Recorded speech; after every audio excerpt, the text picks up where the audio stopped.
Hello, good people of the world. This is Craig from Acid Horizon, and I just want to thank you for showing up to this surprise launch stream for Vintagia. This is the new hacked or detorned Ching deck that I have created, and I expect that people will be rolling in. Maybe this is lunchtime for some of you, maybe students. This is their first week off. Hopefully they can just slide in and relax, maybe watch this stream, see what I have created here and how it might, in fact, benefit somebody, for example, who does philosophy or creative writing or music, or even those therapists and counselors who do things like active imagination. I believe that I have done something completely unique here, because I looked all around and I saw nothing like it. This isn't to say that there are not oracles out there that do things like trigger active imagination sessions, or prompt one into sort of like any type of creative task. But what I did was I did my best to align the cosmology of the I Ching with various functions and prompts that I had in mind. And maybe as this stream develops and more people pop in, I will tell the story of Vintagia. First of all, I just want to see who's out there romper room style. I see that there's one person who's already commented on the YouTube channel prior to me even logging on to the stream. So I am not sure at this time if you can see me or not, but I would love to hear from you if you are out there, and just say hello and drop in. And this is also a time, for example, when we can do a little bit of Q&A and that sort of thing. So feel free to drop comments in the comment section, and I can even preview them on the channel here, the chat feed, as we talk. And I have invited, there's some folks that I think I've seen before in here.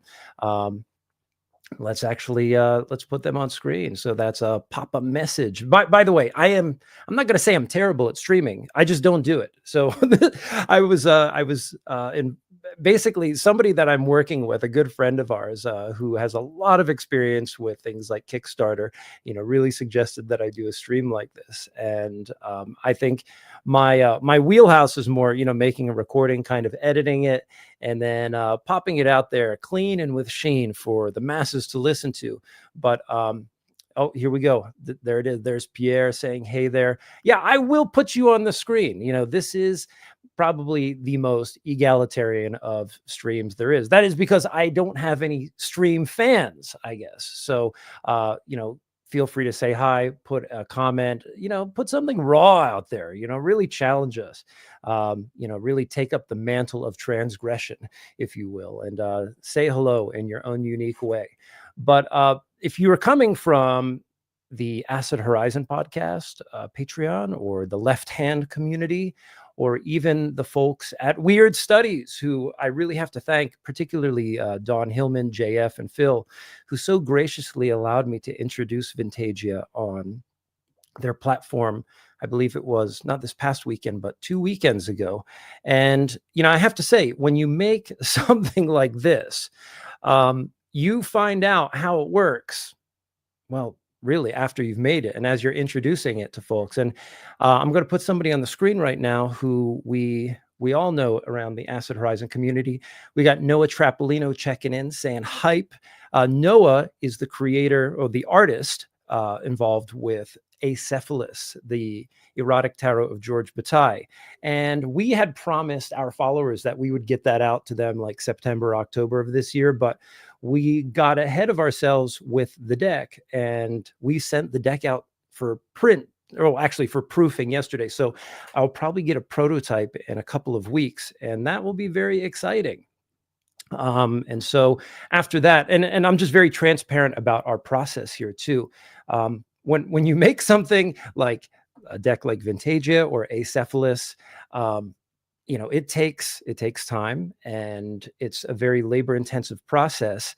And then of course, but I mean, it's something that I guess I've gotten better at. This is actually the third deck that I've been involved with creating here. But then once you send it out for proof, making sure that all the spellings and labels and everything looks okay. what I have learned is what I did this time anyway with Vintagia was my goal was to make the deck in a very complete way, and then with no editing, I mean my own editing, with no showing to anyone else, right? That it would be a very private endeavor. And so the whole enterprise of creating the deck was almost like creating a lapis philosophorum, the philosopher's stone, and that I would create it in secret and then print the deck just for myself, and then begin a more rigorous editing process once everything was in the material form. And so, yeah, we got some more folks, people in the chat, people saying love the cover art. Yeah. So actually, let me talk about on the stream. So if you're watching, oh, by the way, I promise people, I need to launch the Kickstarter campaign for Vintagia. So if you are listening to this stream, that probably means that you were informed early about Weird Study, or, in the Weird Studies community, Acid Horizon Left Hand community, that I would be doing the secret launch here and now. And there are early bird versions of, or I would say early bird, there's an early bird tier for the Kickstarter campaign where everything is, it's a little bit cheaper. And so you can go ahead and grab, there's only 25. And so with that said, the project should be, hold on, waiting for my internet to go. Boom. The project is live right now. There are 29 days left in Vintagia. And so if you are keen on supporting my project, which you absolutely should, and you're going to find out why within the next hour of me streaming here, go ahead and grab the deck. Or just, if this is your first time looking at it, as I talk, go ahead and browse the campaign page and see, like, what could this deck do for you? Let me talk about how this deck came to me.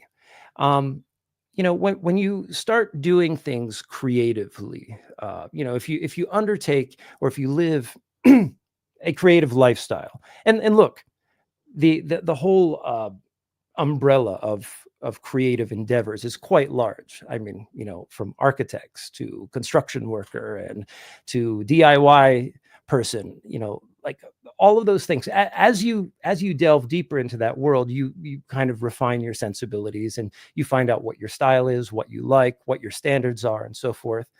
And there is a rare instance at which you might get a gift. And what I mean by a gift is, well, when I studied poetry, I think like my freshman or sophomore year, as in undergrad in creative writing, some poets would talk about the concept of a gift poem, something that just kind of comes shooting out of the cosmos, or just like welling up from deep inside you somewhere, or just all the stars align in a particular way so that you write something that it almost doesn't seem like you wrote it at all. And Vintagia was exactly that for me. And so when Vintagia came out, when was it?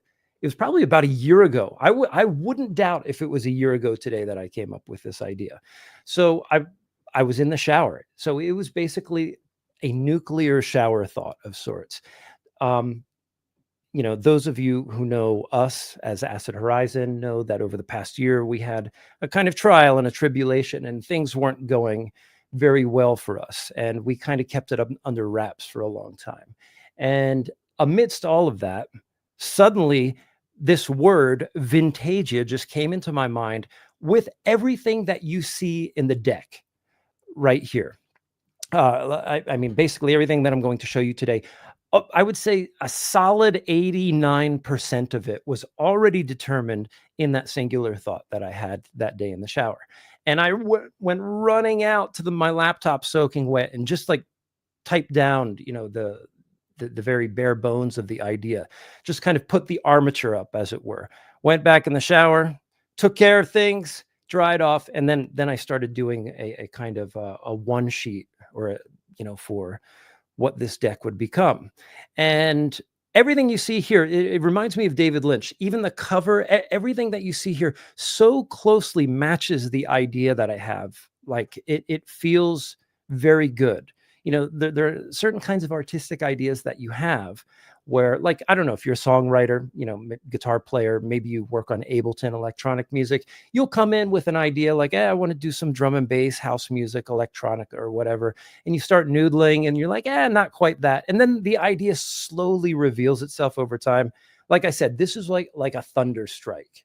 And we'll get into that. But before we do, we have some other people in the chat who just want to say hi.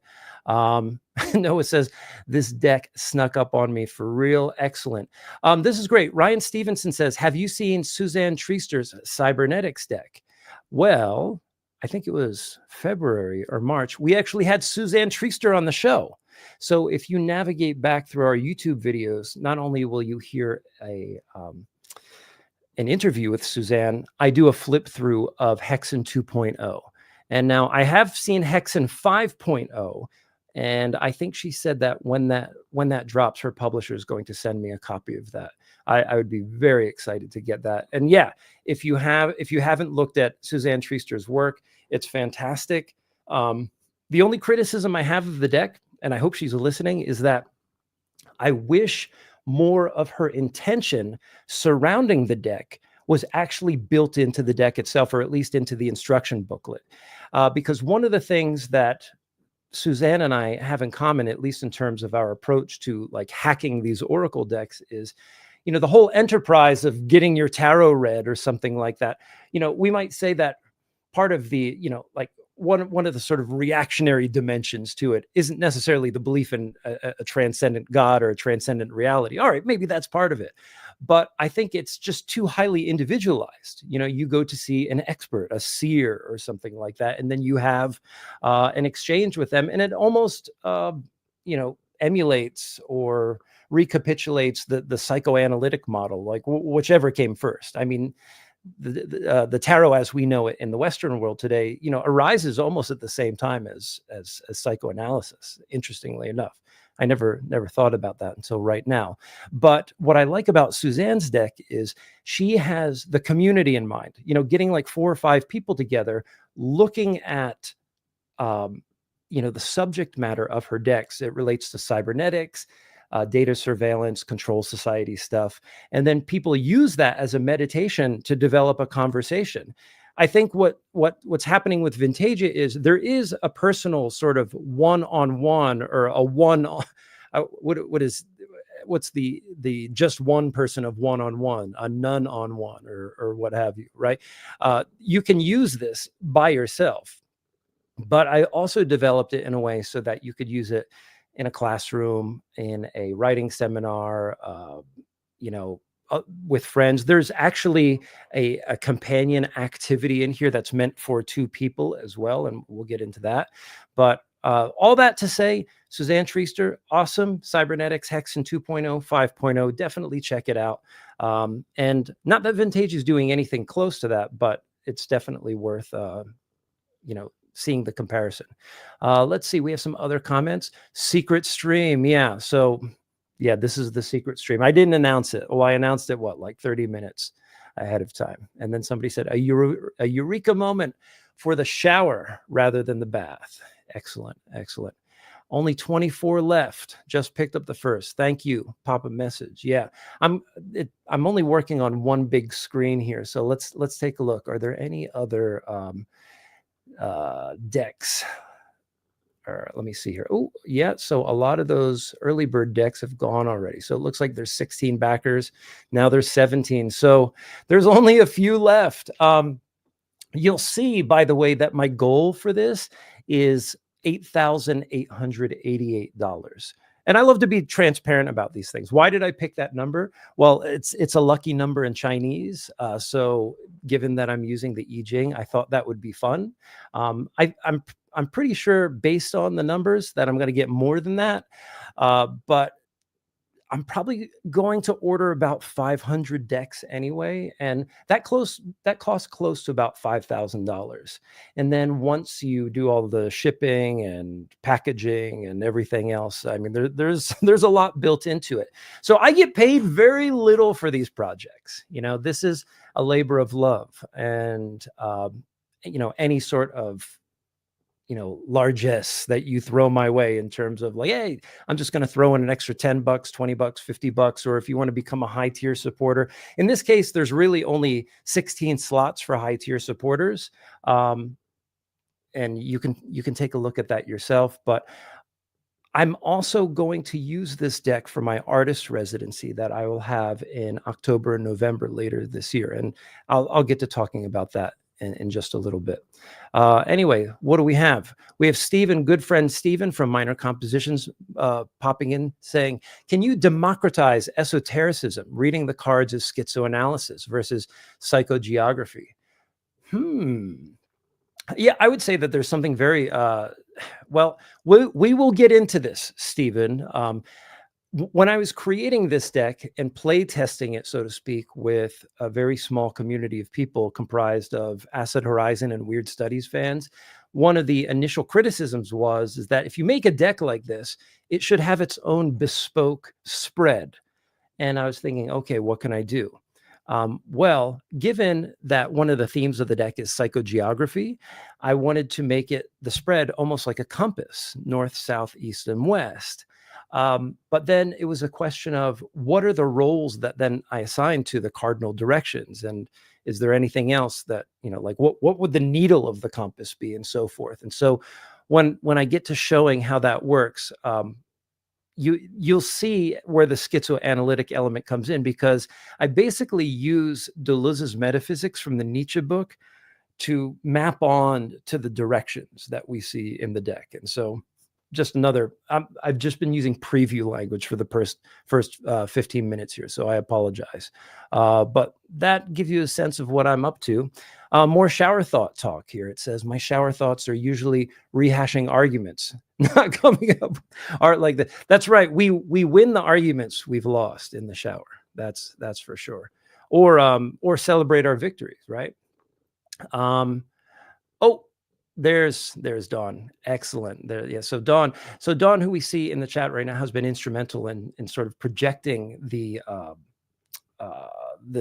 scope and the audience for this deck, through the Weird Studies community, and has been a supporter of my music and other work that I've done. So thank you, Dawn, for showing up here again. Noah back in the chat. Yeah, you get a few books and a few beers. Great. Cool. So that's where we're at right now.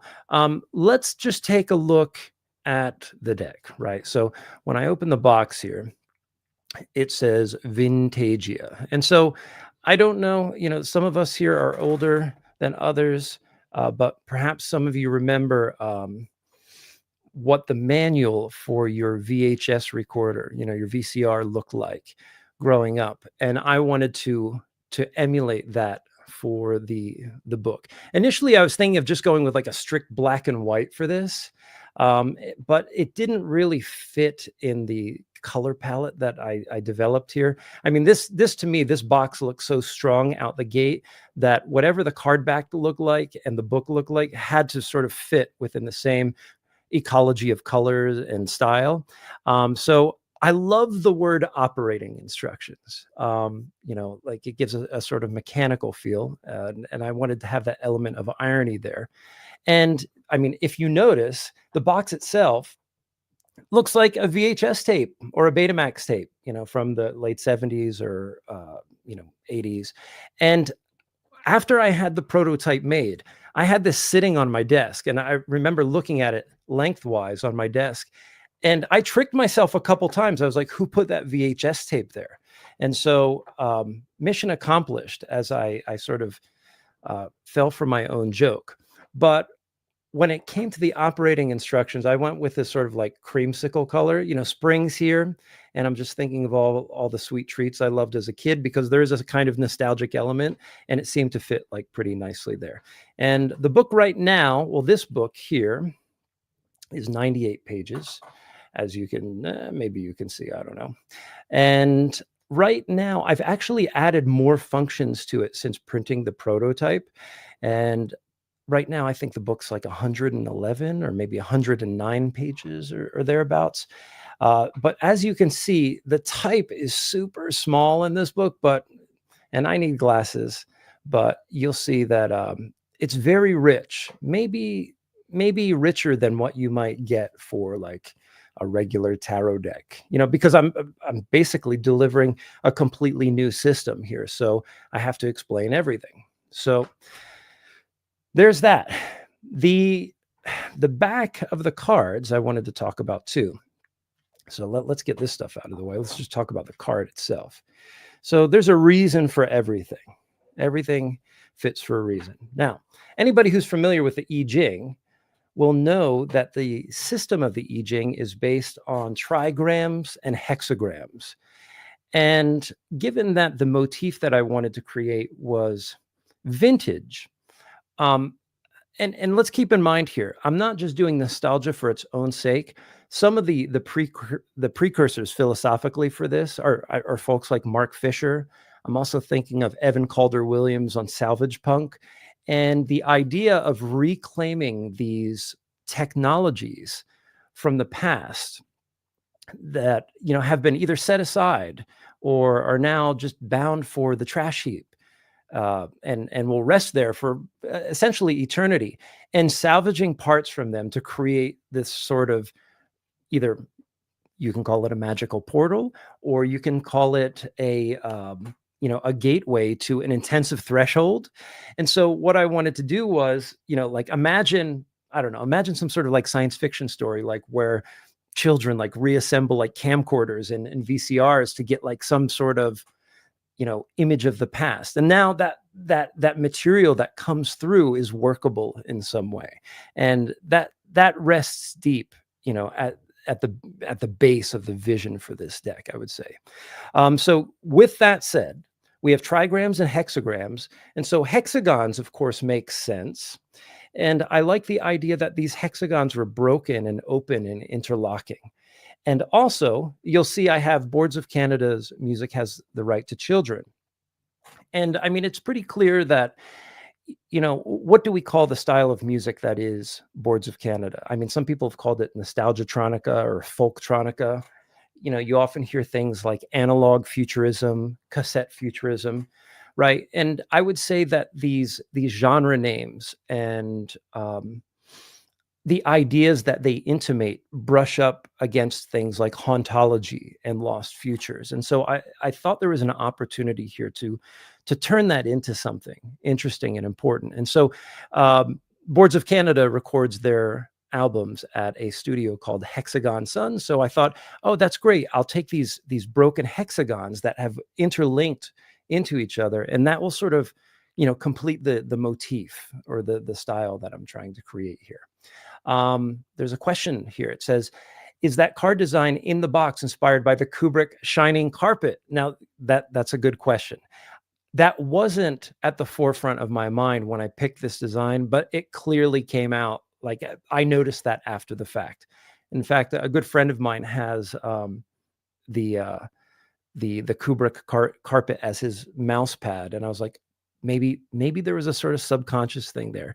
And given the time at which Kubrick had done The Shining, it makes sense. And also, I looked like, when I was a little kid, I looked exactly like the kid from that film, had the same haircut and sweaters and everything else. So yes, there is some recall in terms of my own personal nostalgia, but at the same time, I wanted to not just remember it fondly or wallow in sentiment. The question was, like, how could you hack your own nostalgia and turn it into something that would be like a kaleidoscope of these elements caught in the gyre of chronological time that you could then assemble into new images, or within that gyre see something that you hadn't seen before. I think that's one of the things that Mark Fisher says, and I actually included that in a quote in the new version of the book, which is, it's often, and now I'm just paraphrasing, he says something to the effect of, it's often those things from our childhood or in the past that were operative in the background, particular images, styles, motifs that then embed themselves maybe as like a kind of recurrent dream or daydream, or maybe a fixation on something from the past. And you know, I mean, there are some conclusions that we might draw from it, but one of the things that I tend to think of is these images as either, a kind of screen memory, if we want to talk about Freud. Uh, I think they act as a kind of a placeholder or a little a knot, so to speak, that if we start tugging and tearing with it, we can open it up and, it might unleash, well, it might unleash deep grief or maybe great joy, or at least an opportunity to see something that you hadn't seen before, or, just interrogating the nature of these attachments that we have to things in the past. Um, and I must admit, the sort of mundane magic that I was up to this whole time, I didn't.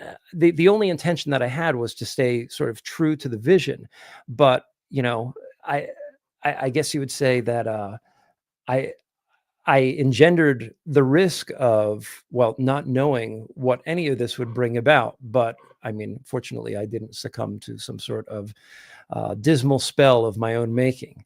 Yeah, and at this time, like I said, there's other folks in the chat saying hello and stuff. If you want to ask a question about the deck or anything, please feel free to do so. The next thing that I think I'm going to do is just a flip through of the 64 cards. Yeah, let's go ahead and do that, shall we? And let's check on the campaign. I would imagine by now that let's see, are we finished with yeah, 26 backers? I think the early birds are probably gone. Let me take a look. Actually, there are 22, so there's 3 early birds left. If you're thinking about getting the deck, now is absolutely the time, because you can get it cheaper than you ordinarily would. And I think some other folks backed it. Maybe they just dropped a couple bucks in there or something like that. All right. Anyway, back to business here. And as I flip through these screens, there's another question coming through. Just pledged. Thank you for the early bird tier. Rose, thank you. Excellent. Yeah, like I said, this is not a way to make $1 million, let me tell you. But what this does is it's going to allow me to do this artist residency that I have in 2 months, where I'm going to do live versions of the podcast. There might be a little bit of grant money that I can spend to fly in some people to do a podcast live, maybe some friends that you're familiar with, people that we've had on the show before. So any support for this is going to buttress these possibilities in this dream. And then Empty Heaven says, finally. And I think it was at Empty Heaven that I saw somebody on YouTube said that they were going to attempt to create a whole album using some of the prompts from this deck. And I'm like, yes, actually, that's what I want to do. I'm so starved right now for engagement with my own like musical gear, because I've been working on this in the podcast, and I just want to get in the studio and start playing with synthesizers and stuff. And I want to use the prompts that I've created. So that is a font. Yeah, that is a fantastic ambition. And maybe it's not a whole album for you. Maybe if you are like an ambient musician, electronic musician, you grab 4 prompts from the deck and you make a little EP, or 3 prompts or something, right? Now, unfortunately, we cannot do the deck from 1 to 64 because it is, unless I go through and do it in order, which will take forever. But let's just take a look at some of the cards. So look at this. All right. So this is card 61. The hexagram is Inner Truth. So let me just talk about where these images came from, and then the general anatomy of this card. And this is a good one to start out with. So first things first, part of that incipient vision that I had for creating this deck was, well, years and years ago, I was in a progressive metal band.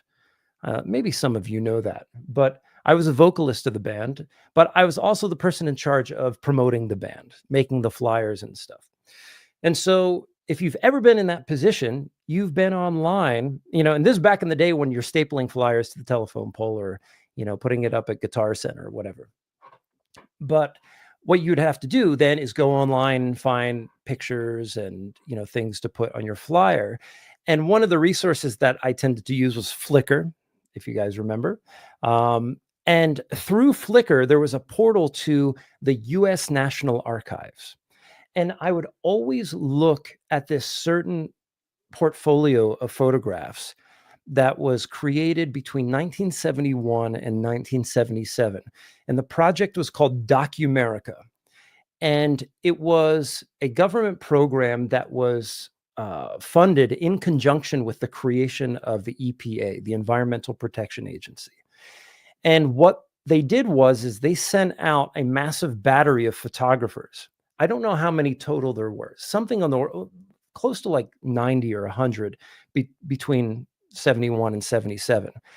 And what they did was is they went out and they photographed areas of the country that were either decimated by some sort of environmental damage, or were sites where nuclear waste was being dumped, or maybe cooling towers and nuclear plant was being built, or they just put a whole bunch of crushed cars in a landfill or something like that. And it looks pretty harrowing. Like, the environmental degradation is really saddening. And some of it forecasts, the grave reality that we're living now. Now, alongside that, these photographers were also taking pictures of people in their communities, all kinds of people in the suburbs, in the cities, people on indigenous reservations, and all people of all creeds, religions, color, you name it, right? And not only that, the beautiful landscape that is North America itself.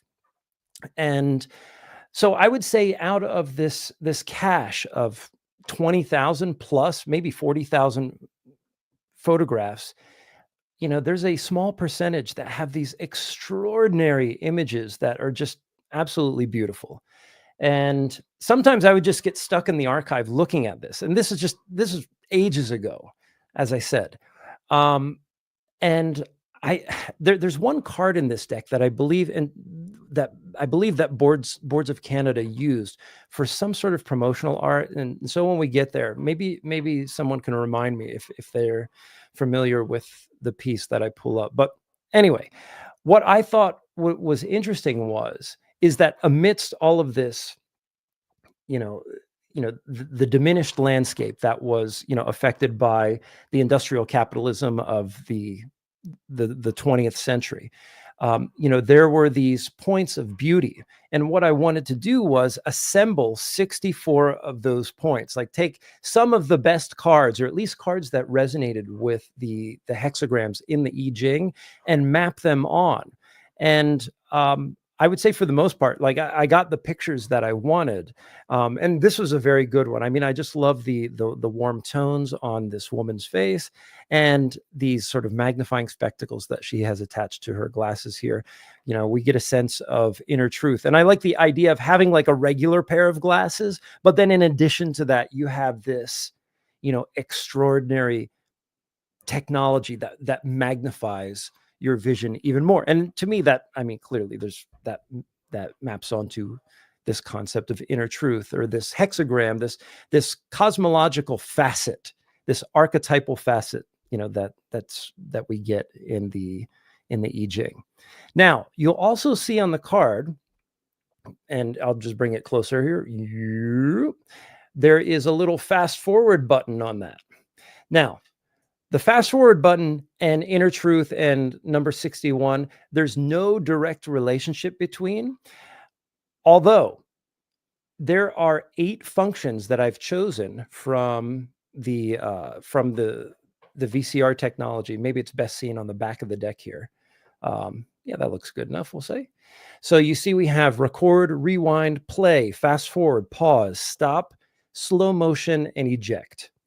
Now, given that there's 64 cards in the Vintagia deck, that's 8 divided by 8 is, I'm sorry, 64 divided by 8 is 8. And so what I have done is I repeat these icons 8 times throughout the cards.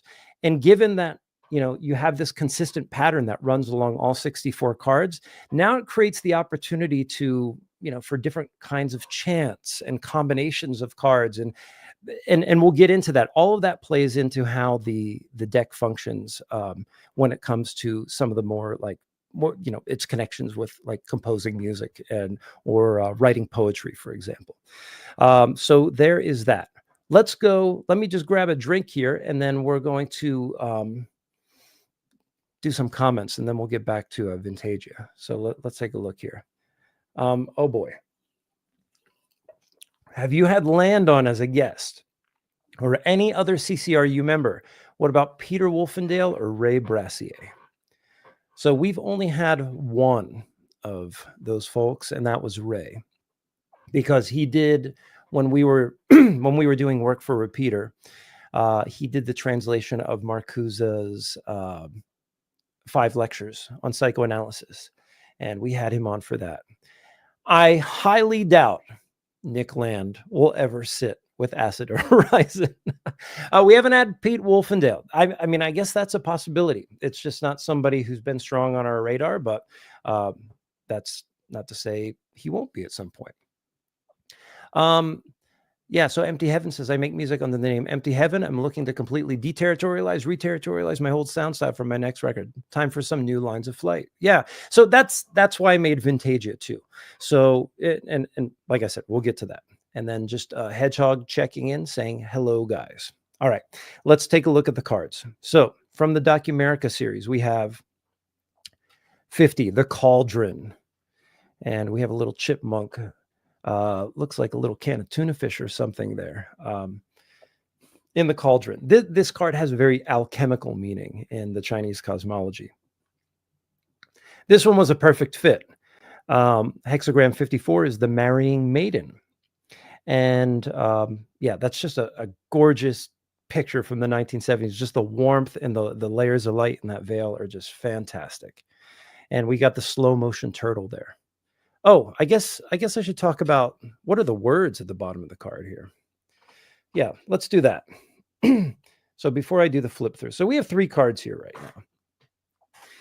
And, look, you're going to have to do a little bit of reading to get up to speed on how to use this deck, but there is a way to use the deck right out of the box in a very easy way. You don't have to read very many instructions. You can just remember what I said just now. So at the bottom of each card, we'll take the Marrying Maiden, for example. Let's see if I can bring it up close here. It says, let me get in focus. There we go. Embrace wobble, imbalance, asymmetry. Okay. What does Inner Truth say at the bottom? It says, silence reveals the real voice. Okay. Some cryptic phrases here. This one says, turn the lead into gold or gold back into lead. And so the purpose of those statements, I call these vector drifts, right? So that in line with the psychogeographic element, you're opening a vector. It's like a line of flight, essentially. And what these phrases are meant to do is very similar to what Brian Eno intended when he created oblique strategies. And I'll tell you, I know oblique strategies. I looked at all of the oblique strategies, and I wanted to be certain not to rip him off. And also, the quote unquote strategies that I have created here are not just for music. They are generalizable enough for all kinds of creative endeavors, from writing to music, to problem solving, to journaling. And yeah, like just the whole problem solving element, like just if you want to pull a card, like embrace wobble, imbalance, asymmetry. I don't know, could be a life lesson, like it could be like you just need a nudge from something aleatory. You want to embrace a momentary will to chance. And like, what would that phrase then do for you? And as I said, I wanted to make them not so specific, for the creation of music, but in my mind, I tested each one for each of the modalities that the deck addresses, like even fine arts. Like, what would it be like if you were creating a piece of, like you just wanted to start a new, I don't know, oil painting or pastel painting? Embrace wobble, imbalance, asymmetry. Could be a starting point. It could be something that you pull in the middle of creating a piece of music, like you're stuck on a part, you have to write the bridge to a song. Like, what does a wobble bridge sound like? Is it a dubstep breakdown? Right. Does wobble here mean like tremolo, for example? It could mean any number of things. And actually, when we get into the book, I'm a little bit more specific about that. And so I would say there's escalating orders of complexity. So you just have these vector drifts, which are just little phrases, just like intuition pumps, for lack of a better word. And then there are more specific prompts as you go. Stephen has a question, or a comment rather. Might be useful to provide people with a digital version of the booklet that can be printed at a larger size. Yes. Okay. So let me, gosh, should I share the screen right now? Yeah, let me do that. Hold on one second. So Stephen brings up a good point. One thing I want to do, don't tell my wife I'm doing this. I want to make this whole system open source, including the PDF, right? She wants to make sure that I can pay the bills. So just support the campaign is all I'm saying. But what I want to do is just the PDF will be out there for everybody. And I'm encouraging people to create their own prompts. And what I plan to do is, let me just pull up the screen here. I'm going to share my tab. Bear with me for one moment. And let me make sure this works. I'm using OBS for the first time. So share screen, Vintagia. Can everybody see this? You see, good. You see my screen there. So this book that you see here is going to be the, like Stephen's suggesting, the large size. I don't know if it's going to be 5x8, something like that. So imagine, gosh, I don't know what I got here. I got Foucault. Well, you probably can't see it right now, but maybe you can. Where's my camera? Right there. Yeah, maybe just about this size. And I'm just going to create a large, like if you want a hard copy of the book, I'm going to create this and sell it pretty cheaply. But I'm going to, let me go ahead and stop sharing my screen. Hold on one second. I'm going to make a larger version of the Vintagia operating instructions. But in addition to that, let's imagine 6 months down the line, people have been using the deck. Some of my friends in town are already using it and have created new functions for it. I'm going to create a community-driven addendum to the operating instructions that other people can put in, like, hey, like, here are my musical prompts. Oh, go for it. Maybe they're better than what I came up with, right? There's 64 cards.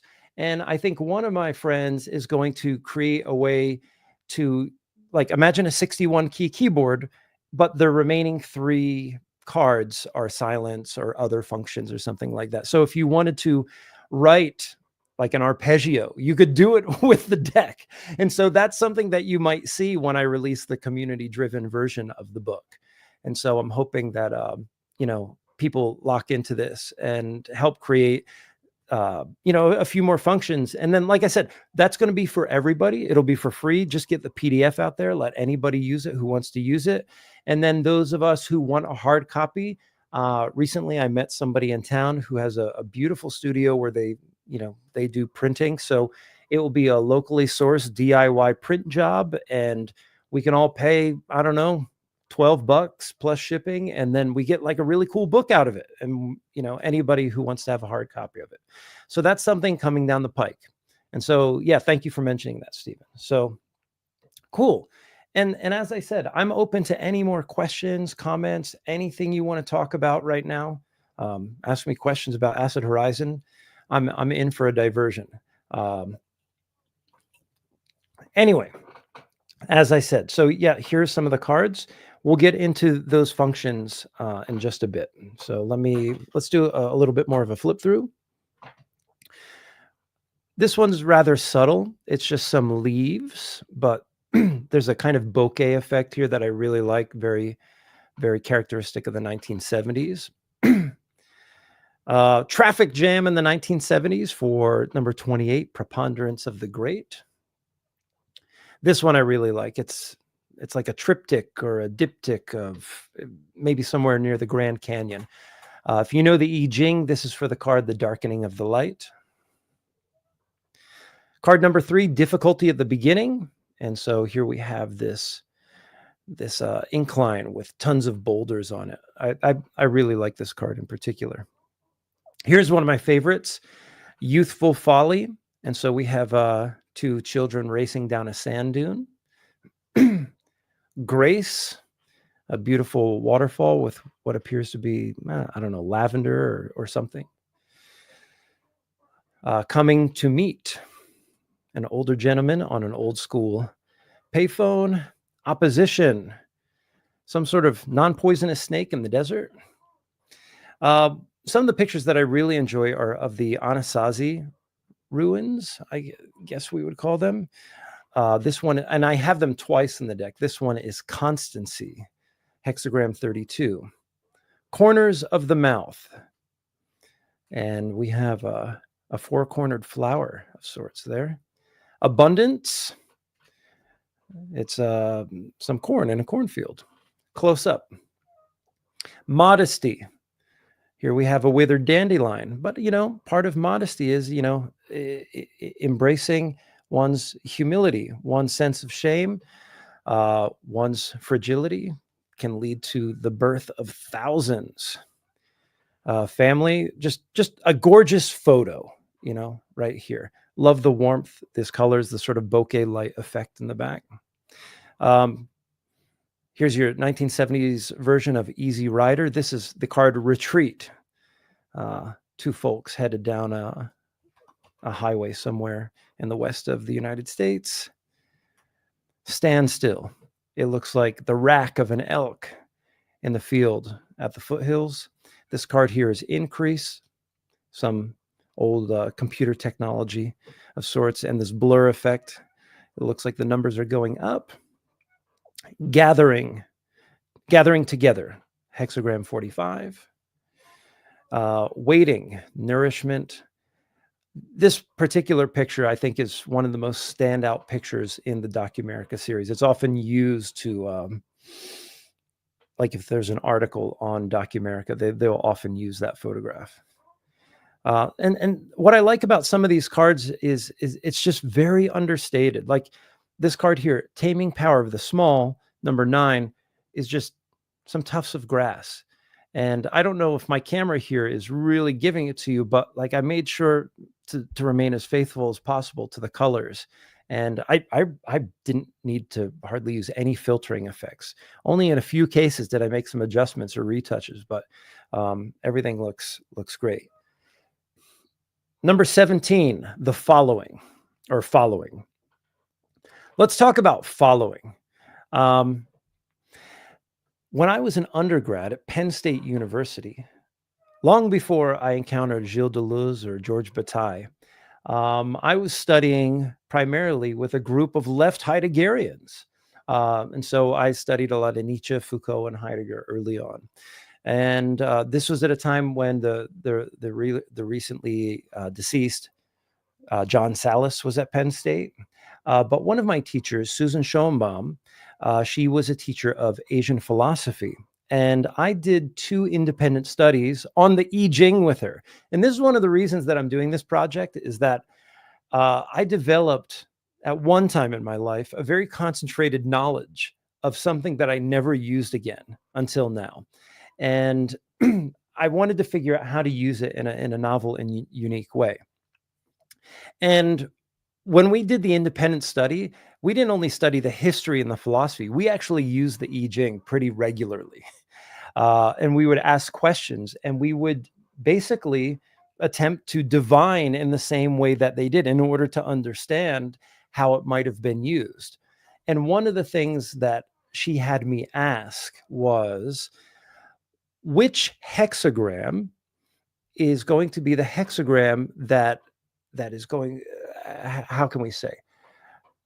Not necessarily my destiny, but like which hexagram will be the sort of like touchstone or motto for my life. And she said that anytime anyone gets introduced to the I Ching for the first time, this is this is a question they should ask of it. And for me, I picked number 17, following. And the basic meaning of following is something like this, is that Susan knew that I would be a teacher someday of some sort. And she knew that I would be a leader of some sort as well. But the paradox of leadership in the case of this hexagram is that the leader needs to find figures over their lifetime that they can follow until it's no longer appropriate to follow that person. So it's about developing a sensibility uh, when it comes to whom to follow or what to follow, what moral maxims to adopt, what virtues to uphold, and so forth, rather than asserting oneself in a kind of dominant way. So developing the capacity to sort of listen and having that sort of intimate awareness of who are the real teachers out there. And the ironic thing was, she was my teacher. And when she did her first I Ching draw, she drew the same one. So we had a similar motto, a similar life motto, a similar destiny, so to speak.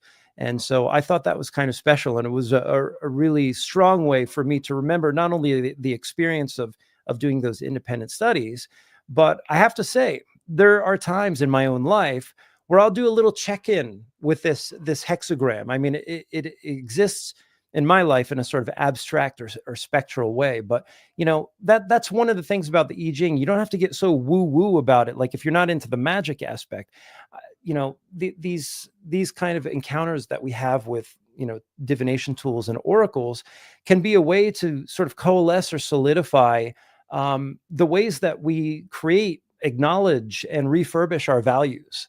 And so this has been pretty helpful for me in that aspect. Let's take a look at some of the other comments. That old man on the payphone is cute. Yes, he was. He was somewhere back there. Let's see here. Just some Acid Horizon comments coming through.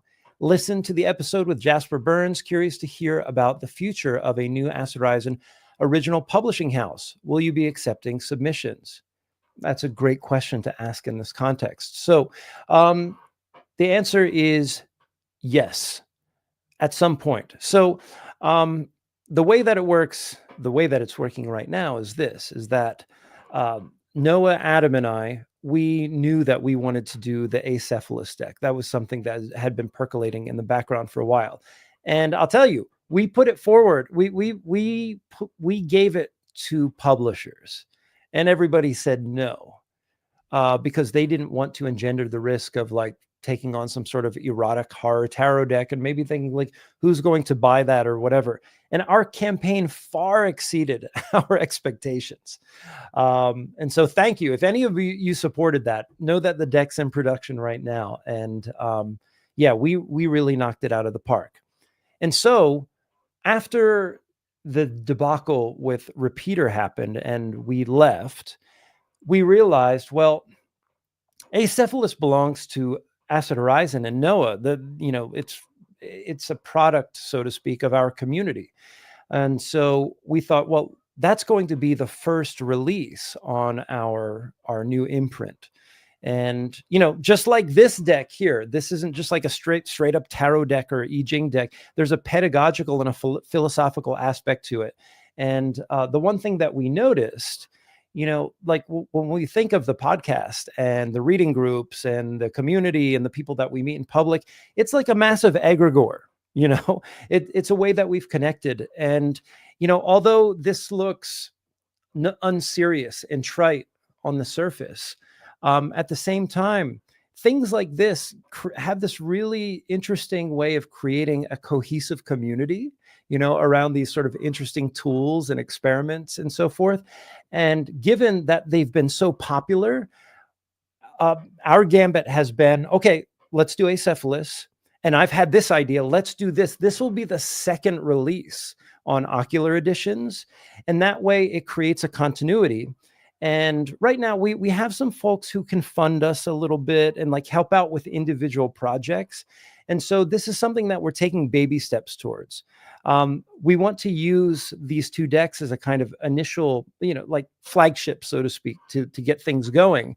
But we do have plans for 2026 for some speculative titles. Um, Adam will be working on something. There's some folks in the Twitter space and in through other podcasts that we may be publishing as well, depending if the stars align. That saying, if you're listening to us and you have $1 million sitting around, or hell, even like 20,000, give me a call. Right. And our goal is, to start modest, start with like 500 books and a PDF version or something, and just to kind of get the ball rolling on it. And look, we exist in a time, for me, it's not, for me, it's just about being able to survive and doing this, and to replicate the conditions of my life such that I'm able to do what I did yesterday again today, and maybe a little bit more. And so, that requires just a little bit of surplus to reinvest into the next book. And we don't want to do things in vain. We do want to take on projects that are worthwhile. And um, one of the challenges, I'll say, of developing, and Stephen, who is in the chat right now, might be aware of this, because not only does he have an imprint, but he has a podcast as well, is that it takes time. And the time that it takes away from us forces us to abandon some of our core competencies to make new things happen. Like, I'll tell you, I've been working overtime to get out Vintagia, Acephalus, and keep the podcast running full throttle. And so, I mean, fortunately, I have the help of Adam and Will, to do those sorts of things. But it's, like I said, it's a labor of love, and it's not something that we're doing to, you know, make $1 million or anything like that. It's just to keep, good things going. But that said, the more that we do successful projects like Acephalus and Vintagia, like if anybody's looking at the campaign right now, let me take a look at it. I'm pretty sure I'm gonna make it, like, just based on the numbers. Like, I know how Acephalus went, and I know how this is going, so I'm gonna clear the goal. I'll definitely do that. We're already at $1,600, in just the first hour or so. So, once this clears its goal, then I take a little bit of surplus of that, put that aside, and then we can do the next book. Maybe we can do a light run. And then if we do it as a Kickstarter, or we do pre-orders or something like that, we can move towards a less tenuous model with each book. So just to get back to Hedgehog's question, the answer is yes, is that once we have a certain number of flagship publications out there, these decks and a couple things that we want to do for ourselves and or for others that we know will be successful enough to be able to do the next book, yeah, I think we'll have more open submissions. But then that, one of the challenges is we want to keep it as independent as possible. And one of the big risks is, especially with radical politics and radical philosophy, is if you don't have somebody, like, look, you don't have to be perfectly aligned with us ideologically. It doesn't have to be perfect, right? But it's got to be good enough. And in the times that we're living in, the standard of good enough is pretty tight. I don't know. The current war on children that's going on needs to absolutely stop. And we can't have anybody who's complicit within it being in our orbit. So that said, let's take a look at some other comments. Noah says they couldn't handle asphalt. That's right. You're damn right. They couldn't handle it, but we could, and the community could. So awesome. Good. That means it's working. Yeah. Sam H. What's up, Craig? Is the Philosopher's Tarot stuck at Repeater? I've been thinking of getting it, but want to support you guys. Yes, it is. Sad to say, because there is an ongoing boycott of not only Repeater, but all of Watkins at the moment. And I tried to rescue my rights from Repeater, and they said no. So as it stands, they maintain the rights. Actually, there's a clause in my contract that allows me to print anything but a tarot deck with those images. And I mean, I was, not that I was naive, but like, I just didn't have the opportunity put forward to me previously to do anything like that. And I'm only coming, basically when I did the when I did the tarot deck, I didn't know, I was under the impression that like if somebody bought the rights to it or gave you the rights or was going to produce it, that they would have, almost infinite or exclusive rights. And somewhere in my mind that made sense to me. Now, I know it's been the case, for example, that somebody will publish a book, they'll do a run, maybe it's not performing so well, or it's kind of reached the end of its life cycle, and then rights will be reversed, or they will allow them to print with, another imprint or publishing company. But in my case, I don't know if I'll ever get those rights back. So I would say if you can find it used or something, go for it and get it. Um, hmm. I don't think I would ever do this, but what if those images were out there and people printed them themselves? I don't know, you know, just saying.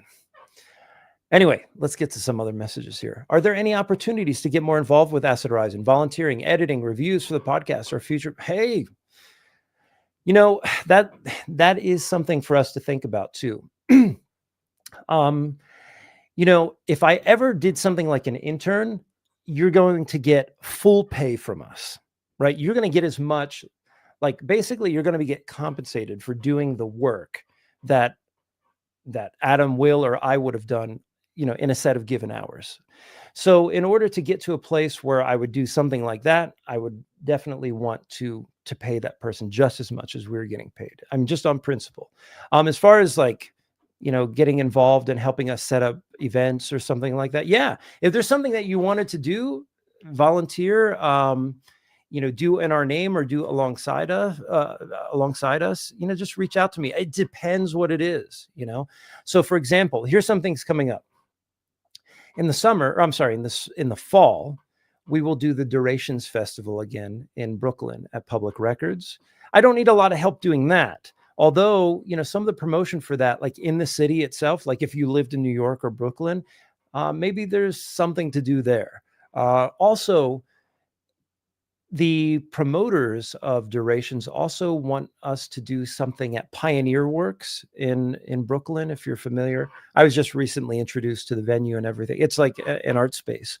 And yeah, when those events come up, like some of the easiest ways to help out are just like retweet or like get the message out or put the event in places where, people who would want to see that sort of thing would see it. So that would be, one of the easiest ways to help out. But like if there's something specific, just email me. Maybe there's room for that.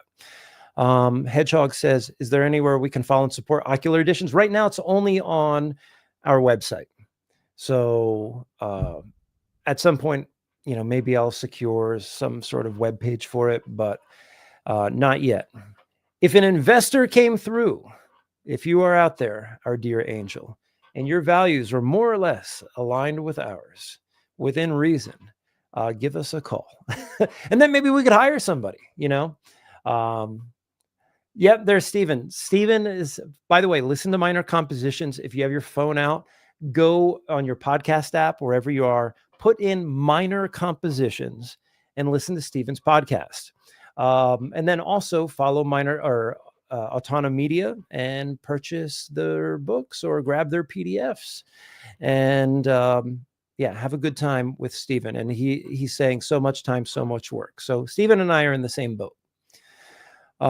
Forget the left can't meme. The left can't make money. Damn, don't we know it?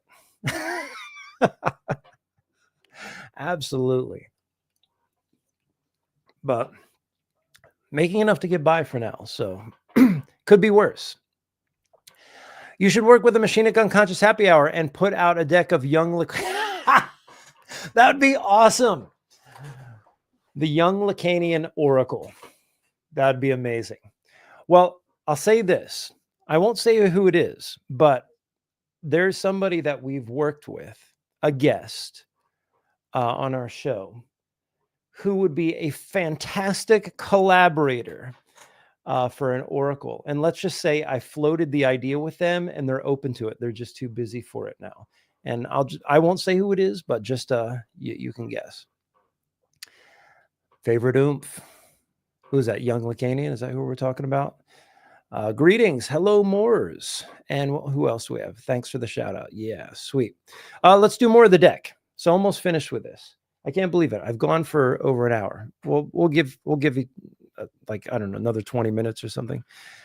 So here we have this nice sun-kissed sunset, or is that a sunrise? You take your pick. Maybe it's a sunrise. A little campfire by the Grand Canyon for keeping still. Another beautiful shot of this, the Anasazi ruins. A nice hazy image for the Joyous Lake hexagram. Now, this is the image from the Boards of Canada thing. They used it somewhere, but I don't know where they used it. Actually, I'm probably going to go on Reddit a little bit later, take a picture of this, just to put my mind at ease. Like, what is this image? Where did they use it? I looked inside all my album covers, the slip cases, everything. I couldn't find it, but I'm almost positive they used it for something. Peel sessions, I don't know. Card 60 is limitation. So we have this like big nautical hook there. The final card in the deck, 64, before completion. And this is looks like a proletarian worker, construction worker standing on a iron girder. You know, the kind of communists who absolutely fetishize that image, right? Love this image here. Card 10, treading. Just a canoe on a sun-kissed lake there. And here we have the clinging fire. And we have is that a Lincoln Continental?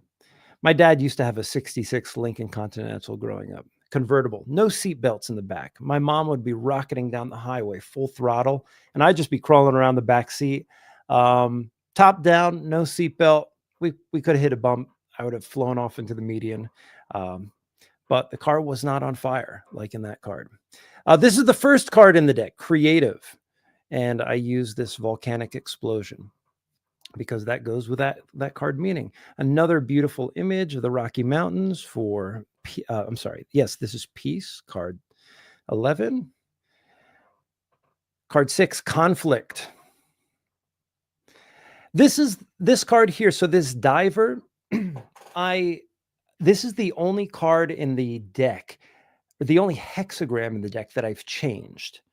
So hexagram 7 is she, the army. And it basically the archetypal image for it is this figure, the army, and it has to do with a leader basically sending their army into battle. And I wanted to invert the military image and make it a more unconscious figure. So instead of the army, I chose the word psychopomp, somebody who would guide you into the underworld. And of course, I chose the scuba diver for that. So that's like my signature on this particular I Ching deck. Perhaps one of the most striking images from the deck is card 20, contemplation. And my cat's going across the screen right now. You'll see his tail. Come here. And card number 8, we have, there he is. There's Kitty. And we see nothing but Kitty now. Come here, buddy. We have card 8, holding together, union. And some shrimp being held together. This card here is a older Navajo woman. And this is approach. There they are in the desert. Card 56, the wanderer. Card 13, some mountain goats, fellowship. This is another famous image from Documerica. So we have card 21, biting through. And it's looks like 4 women at the edge of a runway with a big Boeing plane coming straight at them. So the hexagram for biting through, the original image from the ancient Chinese is teeth gnashing their way through a piece of meat that has a bone in it. And it's the intensity and intention of taking one's teeth and biting straight through the bone, knowing that it's the kind of bone that can shatter. And so that's the sort of energy and intensity that this particular card is evoking. And hence my translation of that, based on the images that I was working with, is being able to stand and confront the sonic intensity of a plane taking off. Here it is, Innocence. We have some young children walking across the street there. Another diving card, the Abysmal Water. That's card 29. Another gorgeous card here, Power of the Great, Hexagram 34. And that's, it looks like another Grand Canyon pick. This card here, number 23, Splitting Apart. Maybe it's a little bit hard to see here, but it's a cicada on a tree branch, which, by the way, where I live on this mountain right now, we have 17-year cicadas coming out of the ground. My yard is completely pockmarked at the moment with just cicadas that have been born. And it's just, I love the image of having, I've lived here for 3 years, walking across my entire lawn, not knowing that just inches below the earth were, I don't know, hundreds, if not 1,000 or more creatures just silently incubating, waiting for their arrival on this planet. And that is how the revolution will happen too. And with that said, let's just take a look at some other comments. We have hearts coming at me here. I like those cards. Can I steal them? Like I said, don't tell my wife. She might be listening to the stream right now. She's out. I think she went to get her hair cut. And then she might be watching the stream. So I have to be careful what I say. But like I said, I want to make the system, once the campaign's complete and everything's kind of going, I'm going to make it open source. I mean, the PDF's just going to be out there. Once you support the campaign, you get into the Discord community. And then when you get the deck, we're all going to communicate with each other about how to make this better. And at that time too, who knows, I might just throw the images out there and you can steal the cards. Absolutely. But why do that? Here's why. Because think about it. It's the Ching 64 cards. What if you just use my instructions and made your own cards? That's kind of what I'm hoping that people do, is make your own system. Use your own images. It can be your own vintage family images or anything else for that matter. Or work with another artist.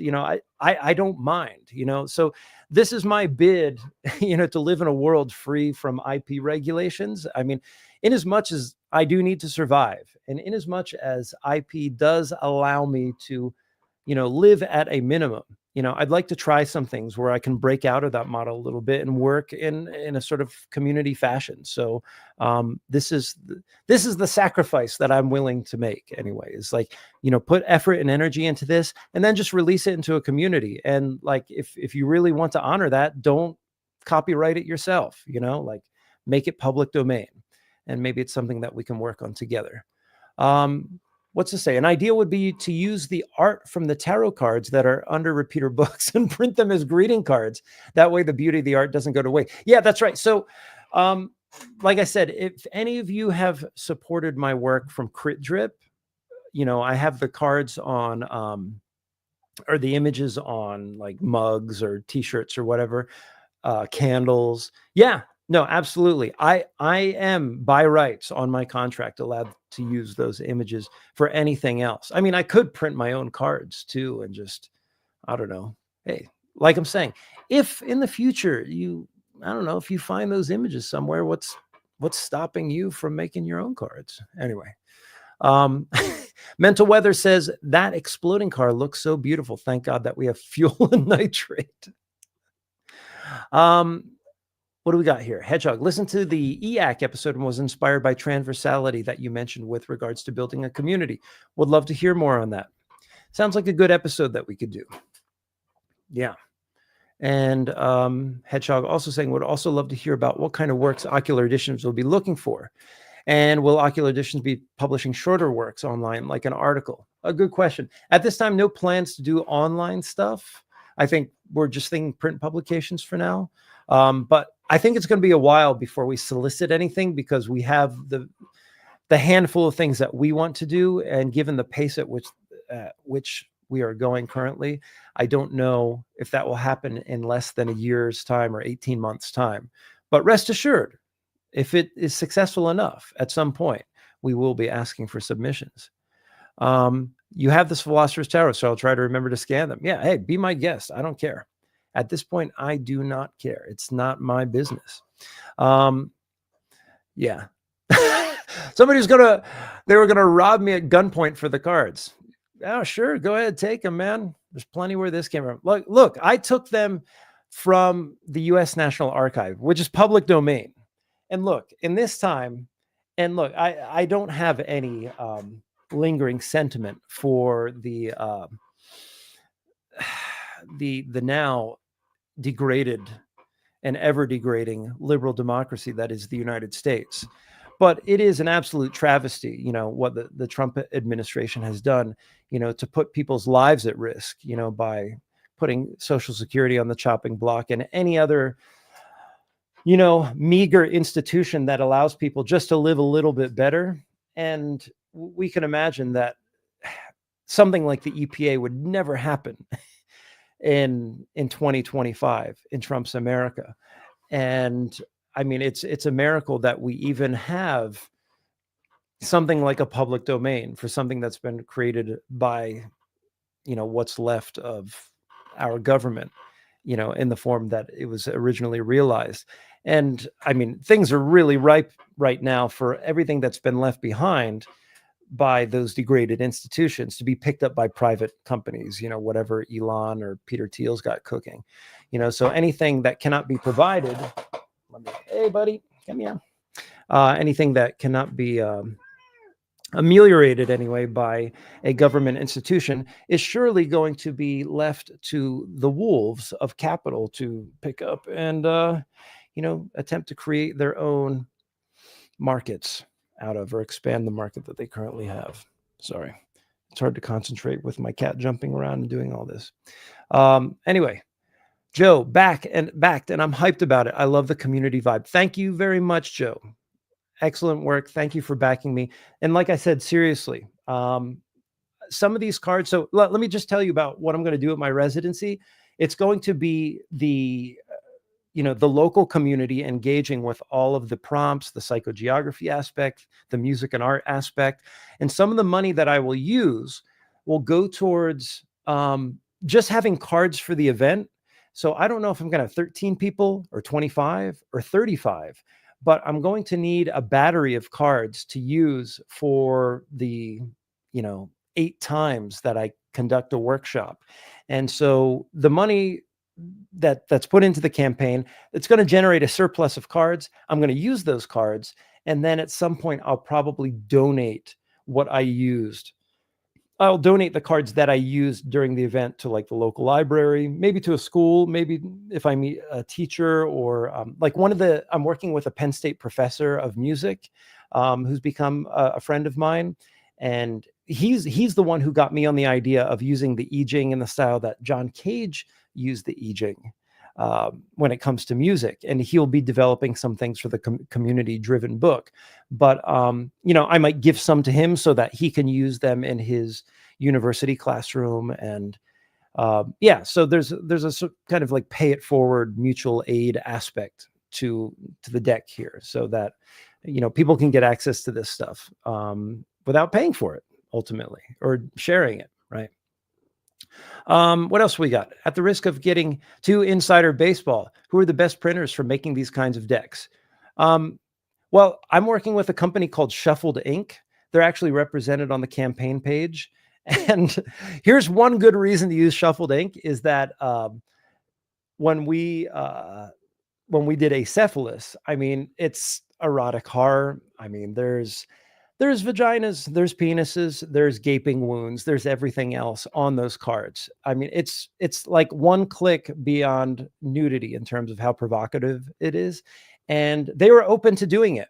And not every printer is going to be open to doing that. They just said, don't have anything with hate speech. And I'm like, those are all the magic words. We're going to use you. They've been phenomenal to work with, very responsive. And willing to do a deal. Like, so one of the reasons that I'm doing Vintagia now too, is it's going to help me bring down the price of everything. So at present, I think we're going to print 500 decks for Acephalus, maybe 550. We're going to have some surplus, and we will be selling some of the decks to people who didn't get them once they arrive later this summer. But there's a question so depending on how well Vintagia does, and like I said, we have some surplus from the Acephalus campaign. I want to print at least 1,000 decks. That could be 600 of Acephalus and 400 of Vintagia, or 700 of Acephalus. So there's a lot of question marks. It depends on how well this campaign does. And I'll say that if you are interested in getting the Acephalus deck and you did not get it, by supporting this campaign, it does increase the chance that we will actually purchase more Acephalus decks to sell to the public. And that might be a one and done deal. That's the way that we advertise it. After that print run, I don't think we're going to do anymore. So it's going to be a once in a lifetime chance once they're out there. But Shuffled Ink has been super responsive to us so far, and I'm excited to work with them. I feel good about everything that's happened so far. The proofs look great. So, for example, my local printer friend, he prints stuff. It all looks very good. And I have to say, Shuffled Ink, their printing of these particular cards kept the integrity of the colors from that old Kodak and Fuji film in a way that I think was both sharp, but also, I mean, this is almost paradoxical or contradictory, but it even sharpened the focus in a way so that you could see the focus or the out of focusness as it was meant to be seen without any further degradation. So they're like, what's sharp is sharp, like on this particular image, and what's out of focus or blurry looks as it does on the website without any degradation. So very happy about that. And like I said, in 3 weeks or thereabouts, I'll probably get the Acephalus prototype, and that I'm really excited to see how that turns out, because the colors that Noah has used, I was very worried that once you print this, the pink or the yellow is not going to look quite right and it'll throw everything off. But I have a lot of confidence in what they're going to provide. So looking forward to that. Can we also do an episode where you synthesize LSD on camera? Probably not happening. Acid, you should also read Curtis Yarvin. Neo-reaction is the only way, if you're bored, I guess. Well, you'll be happy to know we will be doing an episode on Curtis Yarvin very soon, although it might not go the way that you want it to. And Joe says, I have a couple of decks already created by Shuffled Ink. They seem like an ethical team. That's what I've heard. So my friend with whom I'm working, she gives me all the insider knowledge on Kickstarter and whatnot. And she recommended Shuffled Ink above all the others. And like I said, yeah, so if you want to go print your own deck, like if you ever do like a campaign for Kickstarter or something like that, or somebody who's going to, I have to say, they're giving me a discount by saying their name on the campaign. Who knows? Maybe if they hear this, I'll get another $100 knocked off or something. I don't know. Cool. Yeah. So the import-export tariffs is going to hurt. So yeah, here's the thing. If you're not in the United States, there's a few ways around this, although I don't know if it's going to really take care of the problem the way that I want it to. So not only are the tariffs a problem, and that's changing by the day, as we've seen, but shipping has gone up something ridiculous. And that's why, Joe, you probably saw, unless if you're in the UK or Canada, for example, you'll see that the shipping charge is quite high because that's how much it costs to ship. So it's very likely, for example, that if I send you this box and you live in London, it'll probably cost me $17. Plus I got to pay for the packaging, make sure it doesn't arrive there damaged. So that's why the shipping is like $20 or $25 in some cases, depending on where you live. That's unavoidable. The tariff stuff, that's also out of my hands, depending where you live. That de minimis was eliminated. So in the past, if you sent something that was like less than $800, you were fine. But like I said, by the time that I print these, who knows where Trump's fickle mind and heart is going to be at that time. Maybe the tariffs are gone. Maybe they're all back on. We don't know. So what will probably happen is you'll pay the shipping charge, which is, I admit, is a little bit high if you're living in the UK or Canada or elsewhere. And then once it gets there at customs, you may have to pay a little bit more. But sadly, that's out of my hands. But that's for everything coming from the US. Steven said, vintage, it sharpens your lack of clarity, but in a good way. Excellent. Excellent. I think that car on fire was it a 62 Chrysler Imperial? Oh, good work. Excellent work. Let's finish up the flip through. So anyway, pushing forward, some beautiful desert flowers, cactus there. The arousing shock thunder and hexagram 51. I'll have you know the vector drift for this is just zap. So if you're making a piece of music and you need just a quick intuition pump, like what would zap do for you? Is it the instrument? Is it the composition itself? Is it a particular note, right? Like how would you represent that? The card for revolution, I put planet Earth. How's that? Card 48, the well. I'm gonna put a well pump. I like this one. Card 47, oppression, exhaustion. What car is that? I don't know. It looks like a shelled out Volkswagen rotting in the wake there in the shallows. Card 43, breakthrough. Some people pushing a boat into the water. Card 39, obstruction. We have an alienated office worker alone in their office at night. Card 18, decay. This is another like desert landfill card. Card 14, possession in great measure. I think this is a little gopher with a mouthful of grass there. Card 24, the return. Two people walking back to wherever. Card 62, preponderance of the small. Two small children getting into the details of what's under the hood in a car. Like I said, I'm trying to match all of the themes with the images. Card 2, receptive. You know, an interview and guy with field recording equipment there. Card 31, influence, wooing. I mean, what has more influence or wooing power than a saxophone solo? And then card 41, decrease. Some children coming down a slide. Card 40, deliverance. A woman sitting at the edge of the Grand Canyon. Card 35, progress. Somebody winding their way out of the darkness of the canyon into the light. Card 16, enthusiasm. We have a little waterfall with some captured there very nicely, like, the foam and the bubbling as the water courses over the rocks. And then card 53, development, gradual progress, is somebody at a railroad crossing there. And so basically that's the full extent of the deck. And before we sign off, man, I've been on this for like almost 90 minutes. I guess this is how streaming goes, but I'll say it this time. If you are enjoying this deck and the explanation and what might be to come, please support on Kickstarter. Let's take a look at the campaign right now. I'm going to go to the Kickstarter campaign page. I wonder if I can share it. There it is. Yeah, let me go ahead and share the campaign page. So if you're watching, I know how many people are watching. I don't know right now, but it looks like the campaign is it's just about to clear the $2,000 mark. So that's pretty cool. Hold on one second.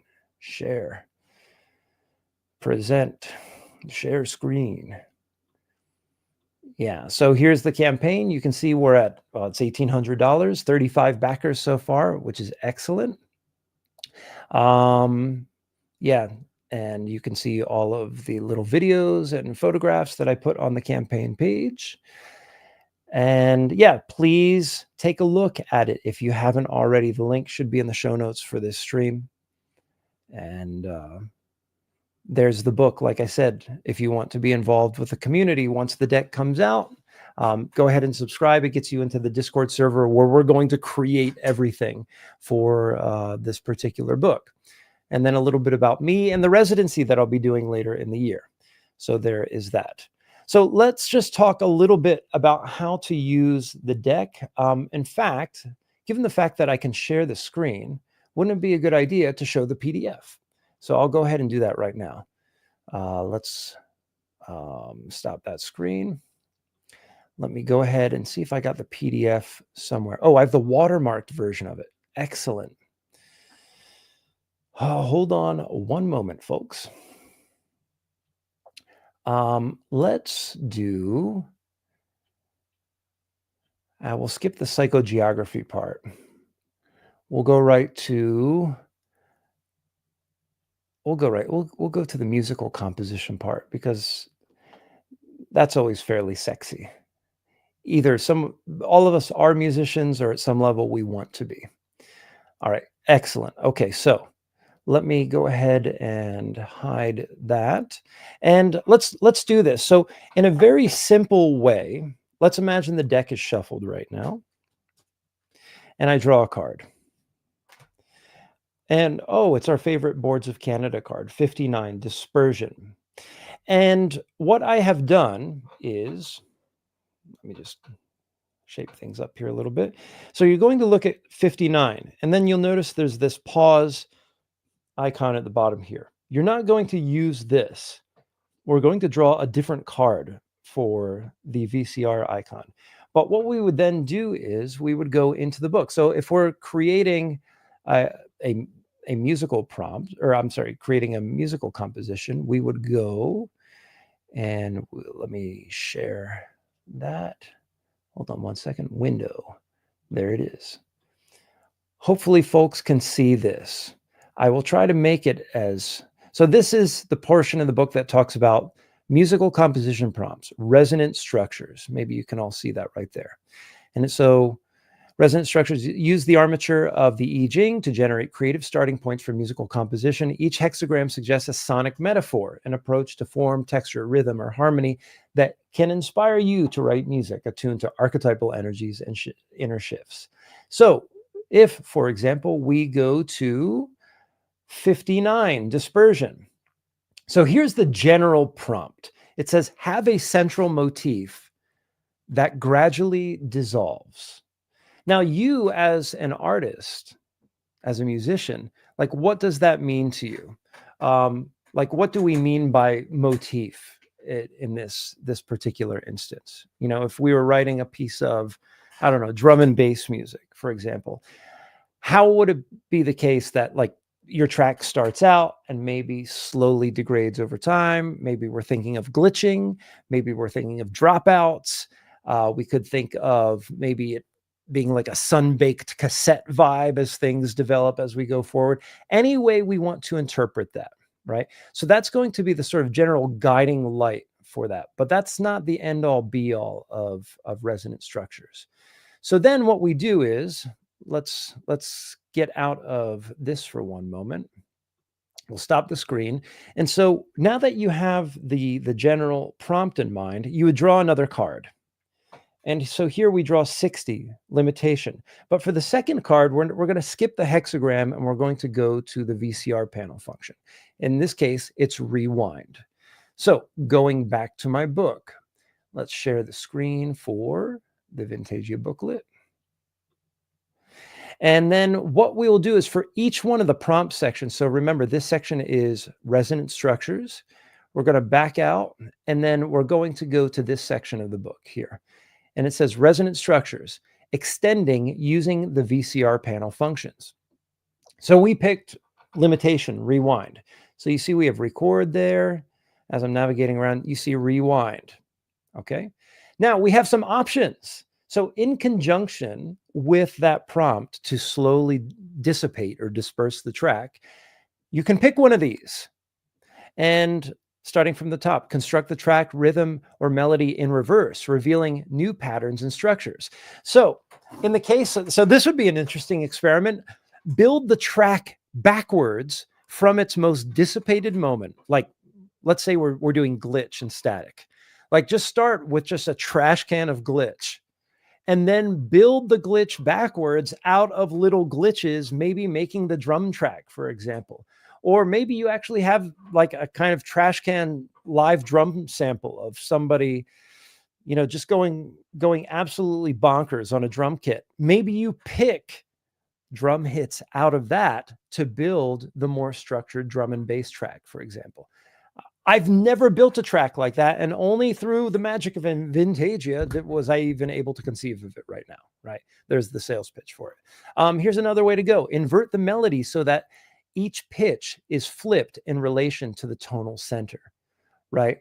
So that one is probably more geared for somebody with a little bit more musical knowledge, but like if that makes sense to you, that's another way that you can go about building the track, as this continual dispersion, but of course, flipping the pitch as you do so. And so maybe combining those two axioms together will create, an interesting result.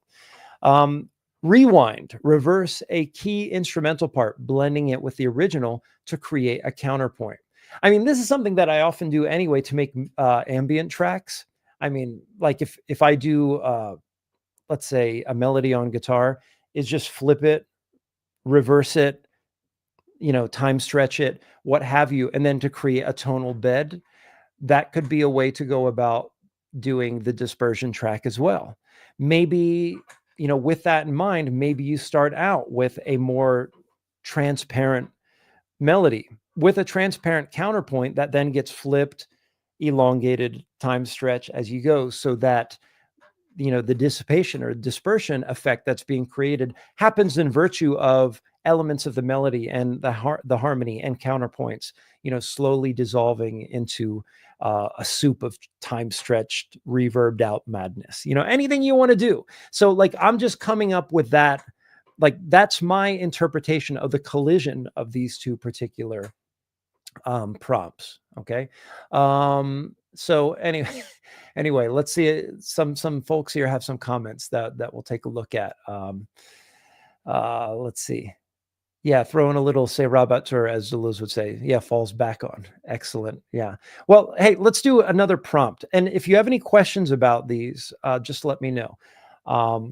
Let's go back to the book. So I'm going to go share the window again. And let's say you're not a musician, or maybe you are, but now you're taking a break and now you want to do some poetry or it's up here. You want to do some fiction writing. So let me go ahead, scrolling through this massive book here. There's also a section for journaling. Okay, so just zooming in right here, right now. This is called Unwritten Paths, Creative Writing Prompts for Fiction and Poetry. Okay. I think actually, I'll back out. Let's move to these to the sides. They don't repeat. Let's grab a new card. So we know we want to write a poem. We know we want to use Vintagia. So we grab card 46, Pushing Upward. Okay. So this creates the first prompt, the first axiom in our system of axioms, so to speak. And let's say, we're like, forget it. I don't even want to look at the prompt. Boom. I just use the vector drift on the bottom, which says, patiently polish a single stone. What's the poem idea around that? Maybe that's a concentrated metaphor for the entirety of the piece of fiction that you're going to write. Now you don't even have to look at the book, but let's say you want to look at the book. So we go back to the book and let's see, share the screen here again. And voila. So we have card 46. Prompt 46 says, where is it? Pushing upward. Write a story or poem where a character keeps climbing, literally or metaphorically, without knowing why. All right. So maybe all of your fun Samuel Beckett style ideas can come out here. Also, what this is, I think Kafka was probably like a huge mediator when coming up with this particular prompt, a sort of endless task or activity like Prometheus. Okay, maybe that's good enough. Maybe that's all you need, but now you want to hit the VCR panel. And I won't flip back the screen, but we have 51.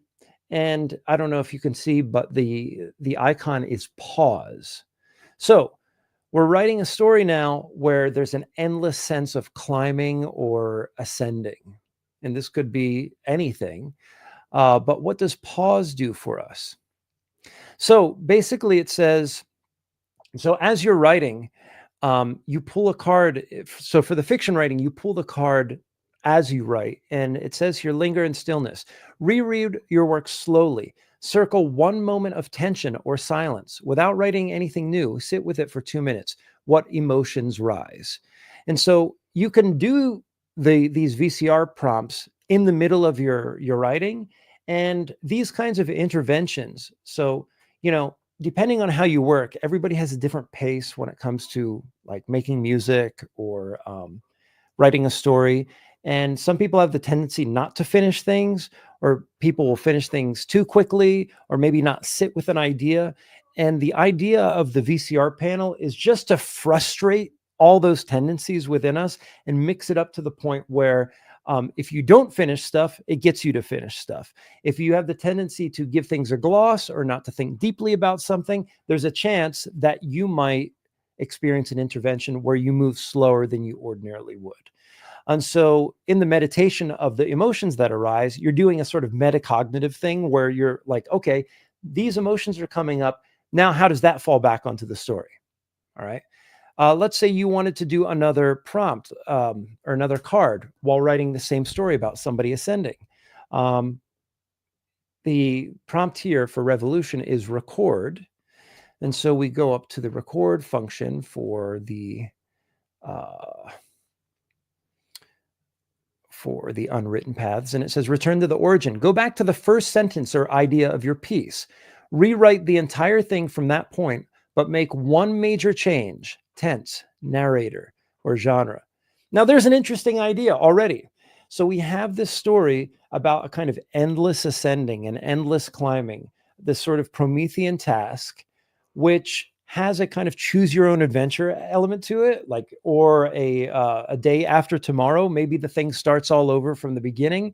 And so with these two, this prompt and this sort of sub prompt together, now you have the makings of a story. And what's great about all of this is that you can absolutely refuse all of it, because I'm the kind of person inclined not to follow instructions. And sometimes by virtue of the presentation of certain instructions, the real instruction or the real prompt arises. And maybe you abandon all of that, but that's what Vintagia did in that case. It becomes the kind of excess that allows you to find the idea that maybe you were really searching for. So with that said, looks like there's some commentary on it. So Joe says, oh my God, that sounds like so much fun. Interesting. I'm not a musician, but I could see how it would work. Yeah. So this can be used for music, fine arts. I have prompts for fine arts, for journaling, all sorts of stuff. Also, on the podcast, I've talked about active imagination, the work of James Hillman, and this idea of sticking with the image. One question is, how do you start active imagination? There's actually some good books out there on it, but maybe even that is not enough. So I created 64 prompts that go with all of the hexagrams of the I Ching. So let's say, for example, let's do an active imagination exercise. And here the prompt is 46, the well, going back to the book. And we are about to record in our journal this experience that we're going to have, this intensive experience of active imagination. If you don't know what active imagination is, you're about to find out. So I have those prompts right at the very top. And I call these intensive journeys. I mean, this is a term that I stole from Deleuze. And in a sense, an active imagination journey is certainly an intensive journey. Prompt 48, let's take a look. So at the very bottom of the page here, it says the well. At the bottom of an ancient well, something is waiting. Do you climb down to retrieve it? And what do you find? And so, I mean, this could be a prompt for a story, but it could also just be a way, like, let's say you are attempting to deal with a kind of persistent psychological issue or something that's been on your mind. And you want to pause for a moment and do like a journal entry on it. Well, rather than confront the problem at the rhetorical level or at the level at the problem is presenting itself, let's find how this problem manifests in terms of an encounter with an image. And this is one of the things that James Hillman goes for, is that we don't want to talk about our Oedipalization as children. Like, what are images that are coming up in our imagination? And sometimes, like, we are set adrift in just the absolute multiplicity of things that are on our mind. But what this can do is, with the presentation of this incipient image, now you can go on this like little intensive imaginal journey, and other things are bound to come up. And so as you go down and navigate the well and find something or see a person and have a dialogue with them or whatever the case may be, it's in those moments that we develop. I mean, in Hillman's case, we have a sort of metaphorical intervention, which then develops into this imaginal immersion. And then, that becomes a journal entry for us, and then maybe a touchstone imagistically in our lives. And if you're working with a therapist, or if you are a therapist, maybe you can see the value of something like this. So, yes. Cool. Oh, somebody new is in the chat. Let's see what they have to say. Elle says, I notice you're using the word prompt a lot to describe these interactions. I may know people interested, but they may compare it to using AI as creative partner. How might you differentiate this? Well, gosh, I mean, prompts have been around far longer than AI. But I would say let's just step back from any of the moral trappings of artificial intelligence, and maybe even stepping away from the any sort of moral reservations that we have then about a kind of outside source. Because let's face it, the things that create within us ideas, I mean, if we want to be Deleuzian about it, come from the outside. And that's exactly what Vintagia is meant to be. It's meant to be this sort of, pee under the mattress, kind of pulled out and thrown at our foreheads. The sort of, persistent, discomfort in our unconscious mind or in our imagination, that by undertaking some, this meditation like this, is that we're being super intentional about grabbing a hold of that thing and bringing it into full view. But we're doing it in virtue of something that's completely unfamiliar to us. And one of the reasons that I created Vintagia was somewhat as an antidote to the world of AI, in the way that it's, not only enclosing around us, but perhaps foreclosing upon the, our, our impulse to daydream and to dream, and to, the sort of friction that's required to get an idea going on your own. So this would just be a little nudge in a particular direction, or maybe the insertion of something, as I said, that's just completely unfamiliar to us. And what I like about this in particular is that it's tactile, it's haptic, it's a series of cards, rather than being on the computer all the time. Because let me tell you, like doing podcasting and doing all this stuff and even publishing Vintagia, the irony of it is that I spend so much time on my computer that I wanted to make something that, like, let's say, I don't know, I'm at my house, but I want to leave my house. I want to go down to the park. I want to go down to a cafe or some public space and just write in a journal, that I don't have to bring my computer with me, but I can bring things that are tangible and, that it brings that element back into it.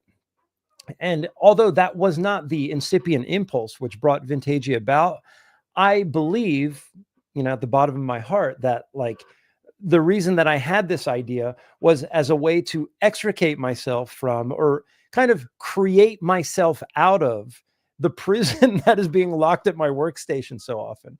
I mean, that's one of the reasons that Adam wrote The New Flesh for Acid Horizon. I would say that Vintagia fulfills a similar function for me, is that, it puts me back in a space, and maybe that's part of the nostalgia retro aspect, is that I'm working with something that's three-dimensional and tangible. And, this is something, for example, too, that could be if you worked in a like a writer's workshop, or you're an English teacher, you could pass out the cards, and then the students would have a list of the prompts, and now they would be forced to confront something that was other to them, that was different from perhaps an initial impulse that they might have, and therefore come up with something new and creative. But yeah, Elle, I hope that answers your question. I mean, does it address your concern? Does it does it get around some of the challenges that you see? Joe says, I am an analog person who takes her notebook to the bar. Good for you. I mean, look, I wish I was like that. I would say the creation of Vintagia for me was a way to engender that fantasy of like, I wish I just wrote in a book. I wish I just wrote in like an old like high school composition book, like I did back when I was a freshman, and I didn't even have a laptop when I was a freshman in college. I don't think I got one until I was a sophomore or a junior. But Elle says, very helpful answer. Thank you. These cards are beautiful. Yeah. And like I said, Vintagia it's my fantasy in a way. Maybe it's a collective fantasy in the sense that there's been this attempt at a recovery of these images from the 70s and casting everything in a 70s style and motif. But part of the open source aspect is that, maybe a couple people are like, it would be hilarious to make a joke version of this. Let's make our own, kind of like more extreme prompts. We'll do a Gothic thing with the I Ching, to me, that's exciting. Like when I see, once I got into the world of tarot decks and oracles, I got inspired when I saw Suzanne Triester's Hexen 2.0. And it made me want to make a deck. Maybe that's what this does for you, because I would say for me, there's a kind of pedagogy just in the act of creating the deck itself. Like it forced me to go back to the I Ching and relearn a lot of stuff. And like I said, it's its own kind of philosopher's stone. At least the creation of Vintagia was. Elle says, I play a lot of tabletop RPGs, and this could be really helpful for that sort of writing too. Awesome. That would see, and look, like if you get the deck and you're in the Discord community, maybe you can do the tabletop RPG prompt list, and then you can use the VCR panel as the sort of sub prompts, and like that would be fun. That would be a really cool way to take this on. Joe says, a commonplace book. It is chaotic. Yes. All right, great. I cannot believe I've been on this for like basically 2 hours. I just meant to come on for like an hour or so, but I'll say this. I want to say thank you to everybody who has supported. I'm just going to take another quick look at the campaign here. Actually, let me flash that up on the screen one more time, especially if you are one of the ones still watching after 2 hours. One moment, please. Chrome tab. There we go. So here it is, Vintagia, the I Ching Oracle for Psychogeography and Creative Discovery. It looks like we've passed the $2,000 mark today. That's awesome. So I'm already almost a quarter of the way there. And there's 29 days to go. And tomorrow, actually, locally, I have an in-person event where I'm going to talk about this deck and my artist residency. So hopefully at that time, I'm going to have a lot of people who subscribe then and there. And then if this campaign, if you want this deck, we need to complete the campaign. So send this to everybody that you think would be interested. And then, yeah, like I said, I'm going to have it printed around the same time as Acephalus. So hopefully at the end of the summer, we're thinking late July, August, maybe early September at the very latest, you'll receive this deck, and then we'll all gather up in that Discord server and we'll start playing with it and figuring out new ways to use it. And then we'll publish that PDF and book together. And so for the rest of the day, enjoy yourselves. Oh, wait, one last comment. Misshapen Brushes says, this would be great for me to use, trying to silence outside chatter and reconnect with my own ideas and memories. I'm focusing on dreams right now for uncovering hidden emotions and ideas. Yes, exactly. We are being dreamed by the internet, timelines, if you want to talk about the deterritorialization of like our spare moments, our capacity to daydream, the interstices of rational thought are completely flooded with, this absolute digital inundation of just Twitter feed and algorithm all the time. And I'm stuck in it. I admit, like, my work is in this world. And so I wanted to create a wedge, a way to get out of all of that. And Vintagia was my bid to do so. And I hope I stay true to my heart. And maybe, I don't know, in about an hour or so after I have a little snack, I'll do some Vintagia myself. But I just want to say thank you to everybody. Keep the campaign going. Send it to your friends. Send it to teachers. Send it to therapists, people who are into this sort of thing. And that will get the deck funded much faster. So thanks again. See everybody next time. Thank you for your support.